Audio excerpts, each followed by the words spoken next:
Let's improve English. उसने मेरी एक नहीं सुनी, इसे इंग्लिश में हम कह सकते हैं she didn't listen to me at all. At all इस फ्रेज का मतलब होता है बिल्कुल भी नहीं, ज़रा भी नहीं।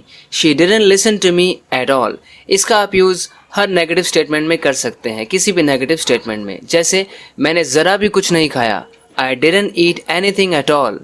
मैंने कुछ नहीं देखा, I didn't see anything at all. मुझे ज़रा भी भूख नहीं है, I am not hungry eight all. इस तरीके से आप एट ऑल का नेगेटिव सेंटेंसेस में यूज़ कर सकते हैं, ये बताने के लिए कि ज़रा भी नहीं, बिल्कुल भी नहीं। इसी तरह से कुछ confusing but useful Hindi sentences का इंग्लिश ट्रांसलेशन सीखने के लिए इस वीडियो को एंड तक ज़रूर देखना। You are definitely going to improve your English. वो मेरी एक नहीं सुनती, इसी सेंटेंस को मैंने प्रेजेंट का बना दिया, तो इसके लिए हम डज हेल्पिंग वर्ब का यूज़ करेंगे। She doesn't listen to me at all, she doesn't listen to me at all. उसने मन बना रखा है कि मेरी एक नहीं सुनेगा, उसने मन बना रखा है कि मेरी एक नहीं सुनेगा। He has made up his mind that he won't listen to me at all. He has made up his mind. If you make up your mind to do something, that means you decide to do it. And no one can prevent you from doing it now, because you have made up your mind to do it. He has made up his mind that he won't listen to me at all. Won't is the short form of will not. So he will not listen to me at all. वो बड़े शौक से गाता है, बड़ा मज़ा आता है उसको गाने में, बड़े शौक से गाता है।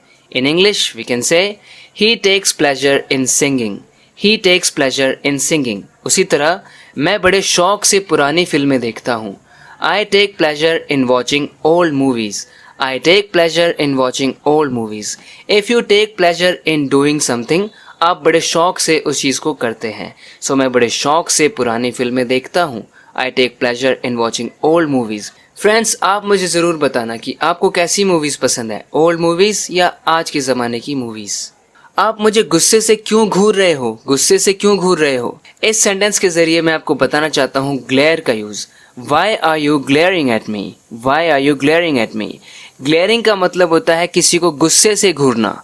तुम अपने आप को कभी माफ़ नहीं कर पाओगे, तुमने बहुत गलती की है बड़ी, अपने आप को तुम कभी माफ़ नहीं कर पाओगे। You won't be able to forgive yourself. You will never be able to forgive yourself. तुम बहुत सच्चे और बहादुर हो। इंग्लिश में कहेंगे You are very honest and brave. You are very honest and brave. जी हाँ, सच्चा होना यानी कि honest होना, truthful होना, सच सच बताना हमेशा। मैं जो कुछ भी कर रहा हूँ तुम्हारे लिए ही तो कर रहा हूँ, जो कुछ भी कर रहा हूँ तुम्हारे लिए ही तो कर रहा हूँ। I am doing what I am doing only for you. मैं कर रहा हूँ जो भी मैं कर रहा हूँ, I am doing what I am doing only for you. जो भी मैं कर रहा हूँ वो तुम्हारे लिए तो कर रहा हूँ। मैं आपको मुसीबत में नहीं देख सकता, I can't see you in trouble, I can't see you in trouble. तुम कानून को अपने हाथों में मत लो, कानून को अपने हाथों में मत लो। You don't take the law into your own hands, you don't take the law into your own hands. If you take the law into your own hands, you decide to do something that you shouldn't be doing. Law should be responsible for that. Police is there. Law is there. So you shouldn't take the law into your own hands. जुर्म को छुपाने की कोशिश मत करो, अपराध को, जुर्म को छुपाने की कोशिश मत करो। Don't try to hide the crime. Don't try to hide the crime. उसने गुनाह के रास्ते पर चलना शुरू कर दिया है, उसने जुर्म के रास्ते पर चलना शुरू कर दिया है। कह सकते हैं He has turned to crime. He has turned to crime. Turn to crime. If someone turns to crime, he starts doing illegal activities. He starts becoming involved, he starts getting involved in illegal activities, in the activities that are against the law. He has turned to crime. He has started doing illegal activities. He has started doing bad things. उसे उसके किए की सज़ा मिलेगी. He will be punished for his deed. He will be punished for his deed. जो भी उसने किया है, जो उसका कर्म है, उसे उसकी सज़ा ज़रूर मिलेगी। He will be punished for his deed. अब एक शब्द भी मुंह से निकाला तो मैं तुम्हें छोड़ूंगा नहीं, अब अगर एक शब्द भी मुंह से निकाला तो मैं तुम्हें छोड़ूंगा नहीं। If you utter another word now, I won't spare you. If you utter another word.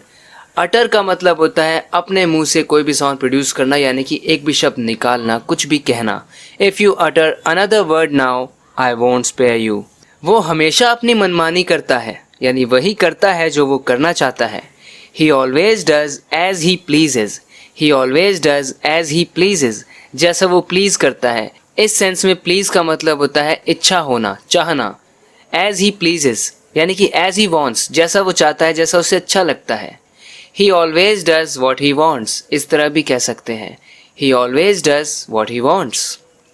किस किस का मुंह बंद करोगे? किस किस का मुंह बंद करोगे अब? You can't ask everyone to shut up. तो जब हम ऐसे कहते हैं किस किस का मुंह बंद करोगे, सेंस ये है मैं कहना ऐसा चाहता हूँ, हम कहना ऐसा चाहते हैं कि सबका मुंह तो बंद कर नहीं सकते हम, किस किस का मुंह बंद करोगे. इसलिए इंग्लिश में ऐसे मैं कह रहा हूँ. You can't ask everyone to shut up. यानी सबको तो चुप रहने के लिए बोल नहीं सकते. You can't make everyone speechless. They will say what they have to say. They will say what they want to say. You can't ask everyone to shut up, can you? That's it for this video. I hope you have liked this video. If you want to keep improving your English just like this, don't forget to subscribe to this channel if you haven't already. Thank you very much for watching this video lesson. We'll talk in the next one. Till then, take care. God bless you. Bye bye.